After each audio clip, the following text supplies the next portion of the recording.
당신이 방금 내디딘 그 한 걸음은 단순히 몸을 앞으로 옮긴 것이 아닙니다. 그것은 우주의 모든 가능한 경로 중 하나를 골라내는 선택의 행위였습니다. 이상하게 들릴 겁니다. 걷는다는 건 그냥 걷는 거죠. 왼발, 오른발, 그리고 다시 왼발. 당신은 평생 수천만 번 그렇게 했고 단 한 번도 그것을 의심해 본 적이 없습니다. 리처드 파인만은 이것을 거의 두려움에 가까운 감각으로 알고 있었습니다. 그는 자연이 어떻게 길을 결정하는가라는 질문 앞에서 대부분의 물리학자가 외면했던 답 하나를 정면으로 바라봤습니다. 그리고 그가 발견한 것은 당신이 상상한 것과 정반대였습니다. 자연은 길을 따라 움직이는 게 아니라 모든 길을 동시에 시도한 뒤 하나를 남깁니다.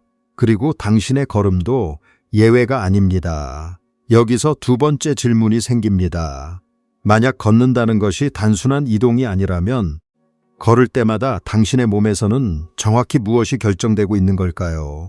당신의 다리, 당신의 무게중심, 당신의 시간. 이 셋은 지금 이 순간에도 뭔가를 계산하고 있습니다. 당신이 의식하지 못하는 사이에.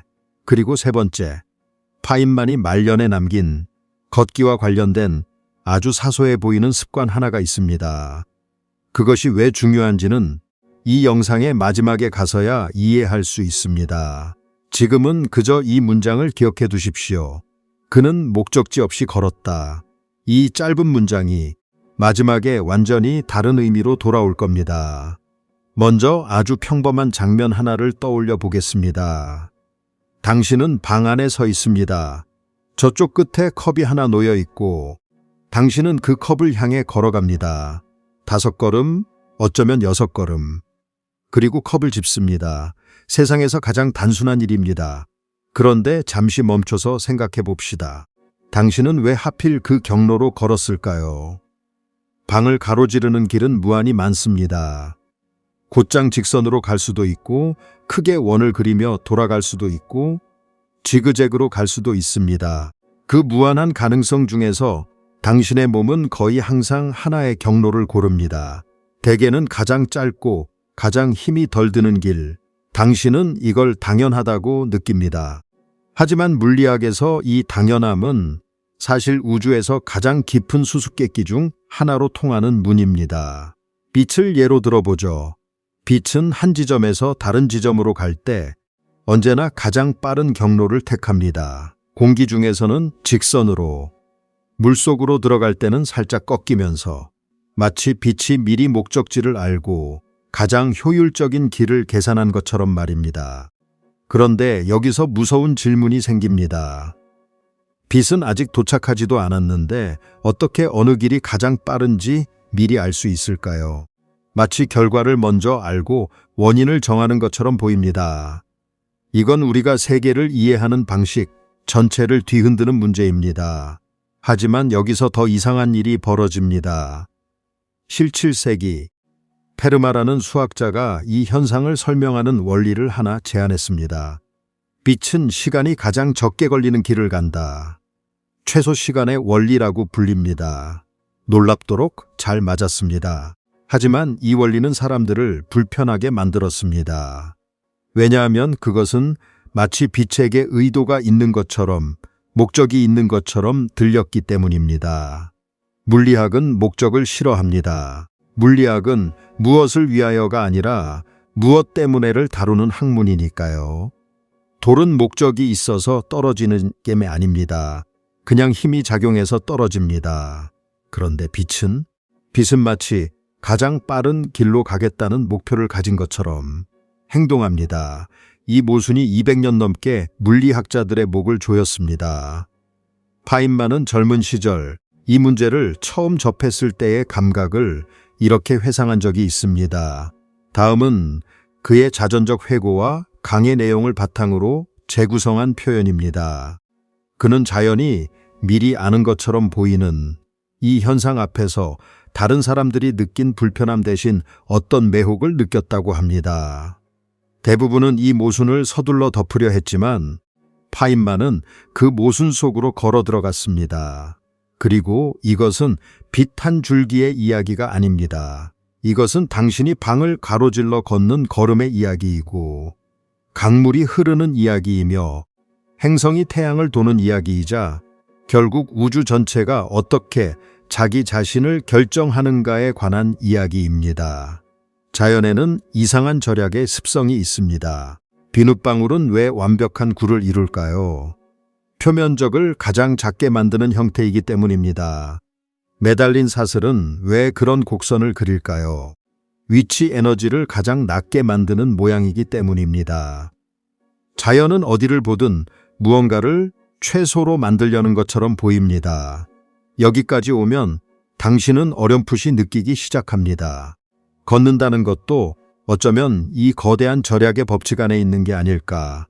당신의 다리가 무의식적으로 고르는 그 경로가 사실은 우주가 빛에게, 강물에게, 행성에게 적용하는 것과 똑같은 원리를 따르고 있는 게 아닐까. 맞습니다. 그리고 그 원리의 이름은 최소작용의 원리입니다. 하지만 이 이름이 무엇을 뜻하는지, 그리고 그것이 왜 걷기를, 세계를 바꾸는 일로 만드는지는 아직 말하지 않겠습니다. 먼저 파인만이 18살 무렵 고등학교 물리 선생님에게서 들은 그의 인생을 바꾼 한마디부터 이야기해야 합니다. 파인만이 고등학생이던 어느 날 그의 물리 선생 베더는 수업이 지루해 보이는 이 명석한 학생을 따로 불렀습니다. 그리고 이렇게 말했다고 합니다. 너에게 정말 흥미로운 걸 하나 보여주마. 그가 보여준 것이 바로 최소작용의 원리였습니다. 파인만은 훗날 이 순간을 자신의 인생에서 가장 강렬한 지적 충격 중 하나로 꼽았습니다. 그는 이것을 평생 잊지 못했고 자신의 대표적인 물리학 강의에서 한 챕터 전체를 여기에 바쳤습니다. 그러니 우리도 그가 18에 받았던 그 충격을 지금 함께 받아보겠습니다. 개념의 핵심, 첫 번째 열린 고리를 여기서 해소합니다. 앞서 우리는 물었습니다. 빛은 아직 도착하지도 않았는데 어떻게 가장 빠른 길을 미리 알까? 그 답이 여기 있습니다. 먼저 작용이라는 낯선 단어를 이해해야 합니다. 물리학에서 작용이란 아주 거칠게 말하면 어떤 물체가 한 경로를 따라 움직이는 동안 축적되는 어떤 양입니다. 그 물체가 가진 운동 에너지와 위치 에너지의 차이를 이동하는 시간 전체에 걸쳐 쌓아 올린 값이라고 생각하면 됩니다. 숫자 하나로 나오는 그 경로 전체의 요약값 같은 것입니다. 그리고 자연의 법칙은 이렇습니다. 한 지점에서 다른 지점으로 갈 수 있는 무수히 많은 경로 중에서 실제로 일어나는 경로는 이 작용값이 가장 작아지는, 정확히는 극값이 되는 경로다. 공을 위로 던졌다고 해봅시다. 공은 부드러운 포물선을 그리며 올라갔다 내려옵니다. 왜 하필 그 포물선일까요? 공이 갈 수 있는 길은 무수히 많은데 말입니다. 답은 그 포물선이 작용값을 극값으로 만드는 유일한 경로이기 때문입니다. 자연은 여러 경로를 두고 이 길의 작용은 얼마, 저 길의 작용은 얼마를 저울질한 뒤 가장 절묘한 균형점을 고른 것처럼 행동합니다. 파인만 제소한, 그런데 파인만은 여기서 멈추지 않았습니다. 그는 이 원리를 처음 배웠을 때 한 가지가 견딜 수 없이 궁금했습니다. 다음은 그의 강의 정신을 살린 재구성입니다. 좋아, 자연이 가장 작은 작용의 길을 고른다는 건 알겠어. 그런데 대체 어떻게? 공이 던져지는 그 순간, 공은 아직 앞으로 갈 모든 길을 가보지도 않았는데 어떻게 그중 어떤 길이 가장 작은지 알고 그 길을 택하지? 이것이 바로 아까 빛에 대해 던졌던 질문과 완전히 똑같은 질문입니다. 미래를 미리 아는 것처럼 보이는 이 역설. 파인만은 이 질문에 대한 답을 다른 누구도 아닌 자기 자신의 손으로 만들어냈습니다. 그것이 그에게 노벨상을 안겨준 아이디어, 경로적뿐입니다. 잠시 숨을 고르겠습니다. 파인만의 대답은 이랬습니다. 공은 혹은 빛은 혹은 그 어떤 입자든 사실은 가능한 모든 경로를 동시에 지나갑니다. 직선으로도, 곡선으로도, 말도 안 되는 지그재그로도, 우주를 한 바퀴 돌아오는 터무니없는 경로로도, 전부 다. 그리고 각각의 경로는 아주 작은 위상이라는 값을 마치 식욕바늘의 방향처럼 가지고 있습니다. 대부분의 경로들은 서로 방향이 제각각이라 더하면 상쇄되어 사라져 버립니다. 오른쪽을 가리키는 화살표와 왼쪽을 가리키는 화살표가 만나 서로를 지우듯이. 하지만 작용이 극값이 되는 경로, 그 근처의 경로들만은 방향이 서로 나란히 정렬됩니다. 그래서 상쇄되지 않고 살아남아 강하게 더해집니다. 그러니까 자연은 미래를 미리 아는 게 아니었습니다. 자연은 그냥 모든 것을 다 해봅니다. 그리고 대부분은 서로를 지우고 오직 절묘하게 균형 잡힌 하나의 길만이 남습니다. 우리가 실제로 일어난 일이라고 부르는 것은 사실 무한한 가능성이 서로를 지우고 남은 그 잔상이었던 겁니다. 이 사실을 처음 온전히 받아들이는 순간 많은 사람들이 잠시 말을 잃습니다.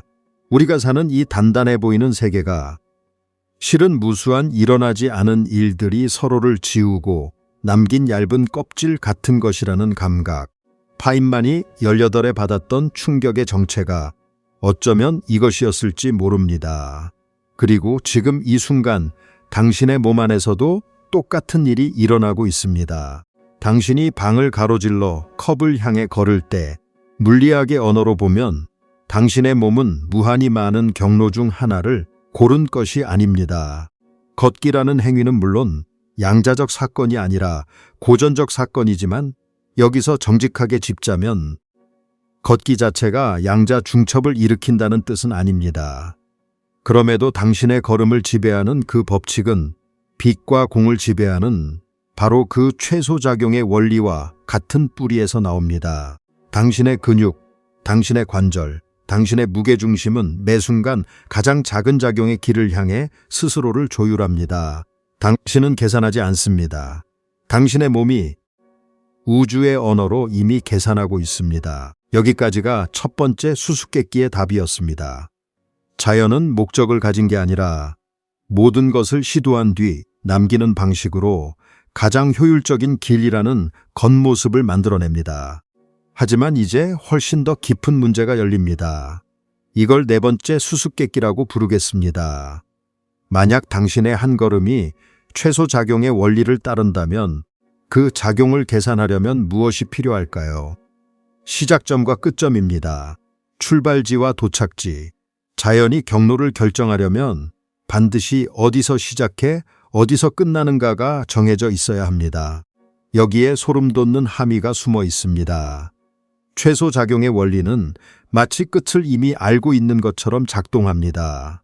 시작과 끝이 정해지고 나서야 그 사이의 길이 결정됩니다. 그렇다면 당신이 한 걸음을 내디딜 때 그 걸음의 끝은 언제, 어떻게 정해지는 걸까요? 그리고 만약 끝점이 걸음을 결정한다면 미래가 현재를 결정한다는 이 기묘한 구조는 당신의 삶 전체에 대해 무엇을 말하고 있는 걸까요? 이 질문은 잠시 열어둔 채로 두겠습니다. 답하기 전에 우리는 두 번째와 세 번째 수수께끼로 돌아가야 하니까요. 당신의 몸에서 무엇이 결정되고 있는가? 그리고 파인만이 목적지 없이 걸었던 이유. 두 번째 수수께끼 해소. 당신의 몸에서 결정되는 것, 인간이 걷는다는 것은 공학자들에게는 거의 기적에 가까운 사건입니다. 로봇을 걷게 만드는 일이 왜 그렇게 어려운지 아십니까? 걷기는 사실상 제어된 넘어짐이기 때문입니다. 당신이 한 걸음을 내디딜 때 당신은 순간적으로 앞으로 쓰러집니다. 그리고 그 쓰러짐이 완성되기 직전에 반대쪽 발이 나와 당신을 받칩니다. 걷기란 매 순간 넘어지고 있으면서 동시에 매 순간 그 넘어짐을 붙잡는 일입니다. 당신은 평생 넘어짐과 회복 사이에 그 아슬아슬한 칼날 위를 걸어온 겁니다. 그런데 여기서 진짜 놀라운 부분이 나옵니다. 당신의 뇌는 이 복잡한 계산을 의식으로 하지 않습니다. 당신이 걸으며 무게중심의 위치, 관절의 각도, 근육의 수축 타이밍, 지면의 반발력을 일일이 계산한다면 아마 한 걸음도 떼기 전에 지쳐 쓰러질 겁니다. 대신 당신의 몸은 이 모든 것을 최소한의 에너지로, 자동으로, 우아하게 처리합니다. 인간의 걸음걸이에는 실제로 측정 가능한 최적화가 숨어 있습니다. 사람은 걸을 때 특정 속도, 특정 보폭에서 에너지 소비가 가장 적어지는 지점을 무의식적으로 찾아냅니다. 누가 가르쳐 준 적도 없는데 말입니다. 당신의 몸은 마치 그 옛날 페르마가 비책에서 보았던 그 최소의 원리를 살과 뼈로 구현하고 있는 존재입니다. 여기서 잠시 당신 자신을 다르게 바라봐 주십시오. 지금 이 순간 앉아 있거나 서 있는 당신의 몸은 138억 년의 우주 역사가 만들어낸 하나의 해답입니다. 당신을 이루는 원자들은 별의 내부에서 태어났습니다. 당신의 뼈 속 칼슘, 당신의 피 속 철분은 수십억 년 전 어느 별이 폭발하며 우주로 흩뿌린 재입니다. 그 별의 잔해가 모이고 모여 지금 두 발로 서서 걸을 수 있는 무언가가 되었습니다. 그리고 그 무언가가 한 걸음을 내디딜 때 우주가 빛에게, 공에게, 행성에게 적용하는 바로 그 최소작용의 원리가 당신의 다리 안에서 조용히 작동합니다. 별의 재로 만들어진 몸이 우주의 가장 근본적인 법칙을 따라 걷습니다. 당신은 우주가 스스로를 딛고 일어서 스스로를 향해 걸어가는 하나의 방식입니다. 이것이 두 번째 수수께끼의 답입니다.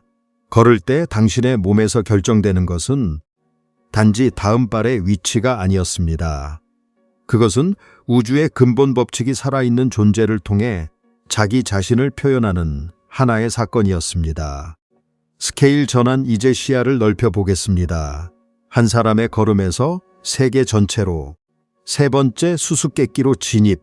걷기가 왜 세계를 바꾸는 일인가. 여기서 이 영상의 제목으로 돌아옵니다. 걸음은 이동이 아니라 세계를 바꾸는 일이다. 지금까지는 물리학의 이야기였습니다. 이제부터는 그 물리학이 당신에게 무엇을 의미하는지 은유의 영역으로 한 걸음 넘어가겠습니다. 이것은 실험으로 증명된 사실이 아니라 물리학이 우리에게 건네는 하나의 관점입니다. 그 점을 정직하게 밝혀두겠습니다. 당신이 한 걸음을 내디딜 때마다 당신과 세계의 관계는 근본적으로 재배치됩니다. 방금 전까지 당신의 왼쪽에 있던 창문이 이제 뒤에 있습니다. 멀리 있던 문이 이제 손 닿는 곳에 있습니다. 걷기 전의 세계와 걷고 난 후의 세계는 물리적으로 같은 세계가 아닙니다. 당신을 중심으로 배열된 모든 사물의 거리와 각도와 관계가 전부 바뀌었기 때문입니다. 우리는 흔히 내가 세계 속을 이동한다고 생각합니다. 하지만 당신의 관점, 당신이 실제로 경험하는 세계의 입장에서 보면 이동하는 것은 세계입니다. 당신이 한 걸음 나아갈 때 온 세계가 당신을 향해, 당신을 지나쳐 재편성됩니다. 걷기란 당신이 세계를 통과하는 일이 아니라 세계가 당신을 중심으로 매번 다시 태어나는 일입니다. 파인만, 제소한 파인만은 물리학의 아름다움에 대해 이렇게 말한 적이 있습니다. 이것은 그의 저술정신을 반영한 재구성 표현입니다. 시인이 꽃을 보며 아름답다 말할 때 과학자는 그 아름다움에 더해 꽃 속에서 일어나는 세포의 작동, 색을 만들어내는 진화의 이유, 그 색을 보는 곤충의 눈까지 함께 봅니다. 악은 아름다움을 빼앗지 않습니다. 악은 아름다움에 층을 더합니다. 걷기도 마찬가지입니다. 걷기가 최소 작용의 원리이고 제어된 넘어짐이며 세계의 재편성이라는 것을 아는 것은 걷기에서 단순함을 빼앗지 않습니다. 오히려 그 평범한 한 걸음 안에 우주의 층들이 겹겹이 쌓여 있음을 보게 합니다. 네 번째 수수께끼 회수, 시작과 끝, 미래가 현재를 결정한다. 이제 아까 열어둔 무서운 질문으로 돌아가겠습니다. 최소 작용의 원리는 시작점과 끝점이 있어야 작동한다.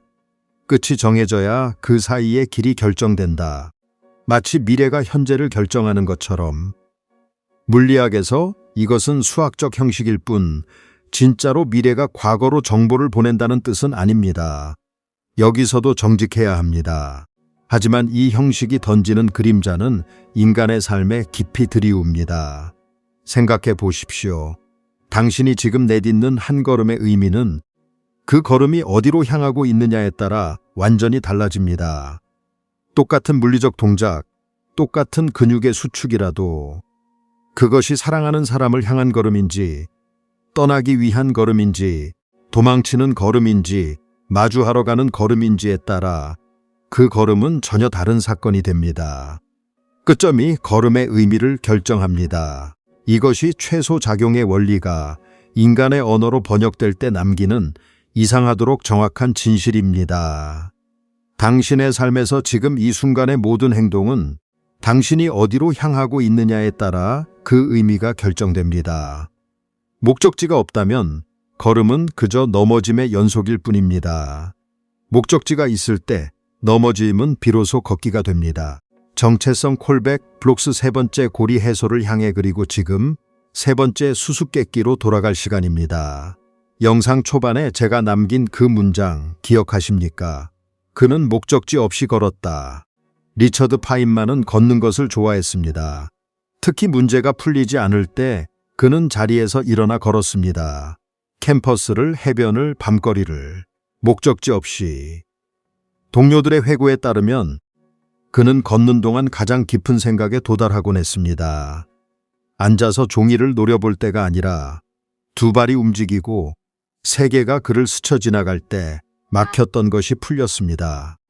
이제 우리는 이 사소해 보이던 습관의 정체를 이해할 수 있습니다. 파인만이 목적지 없이 걸었다는 말은 사실 정확한 표현이 아니었습니다. 그의 발에는 목적지가 없었습니다. 하지만 그의 생각에는 있었습니다. 그가 걸을 때마다 세계는 그를 중심으로 재편성되었고 그 끊임없는 재편성이 고정된 자리에서는 결코 보이지 않던 각도들을 그에게 열어주었습니다. 걷기는 그에게 이동이 아니었습니다. 그것은 문제를 바라보는 세계 자체를 매 걸음 바꾸는 일이었습니다. 그리고 여기 이 영상 전체가 하나의 문장으로 무너져 내리는 지점이 있습니다. 우리는 걷기가 몸을 A에서 B로 옮기는 일이라고 믿어왔습니다. 하지만 그것은 사실이 아니었습니다. 걷기는 세계를 옮기는 일입니다. 매 걸음마다 당신은 하나의 세계를 지우고 다른 세계를 태어나게 합니다. 무한한 가능한 경로 중 하나가 남고 나머지가 상쇄되듯 무한한 가능한 세계 중 하나가 매 걸음 당신 앞에 실현됩니다. 당신은 이동하는 것이 아니라 매 순간 어떤 세계를 살아남게 할지 선택하고 있었던 겁니다. 평생 단 한 번도 멈추지 않고. 파인만이 걸음 속에서 답을 찾았던 이유가 여기 있습니다. 그는 걸으면서 자신이 서 있던 세계를 계속 무너뜨리고 새로 세웠습니다. 그리고 그 무수한 세계들 중 어딘가에서 그가 찾던 답이 정렬되어 살아남았습니다.